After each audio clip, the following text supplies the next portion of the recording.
ഇതെന്തിട്ടത്? അത് വരുമ്പോ ഉമ്മാടത്ത് കയറിണ്ടായിരുന്നേ. അപ്പൊ ഉമ്മ കുറച്ച് ഭക്ഷണം തന്നതാ.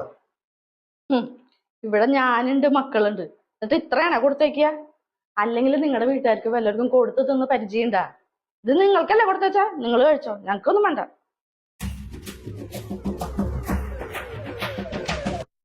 The next day.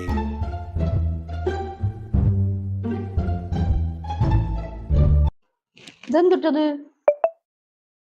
ഉമ്മ തന്നു വിട്ടതാ കുറച്ച് ഭക്ഷണം. ഇത്ര അധികം ഭക്ഷണ? ഇവിടെ ആകെ നമ്മൾ 3 പേര് മാത്രല്ലേ ഉള്ളോ? അവിടെ ഉണ്ടാക്കിയത് മുഴുവൻ ബാക്കി വന്നിണ്ടാവും. ബാക്കി വന്നത് കളയാൻ പറ്റാണ്ട് ഇങ്ങോട്ട് കൊടുത്തതാണല്ലേ? ഇവിടെ എന്താ കളയണത്? തിന്നണ ആൾക്കാരാ? ഇവിടെയൊന്നും വേണ്ടത്.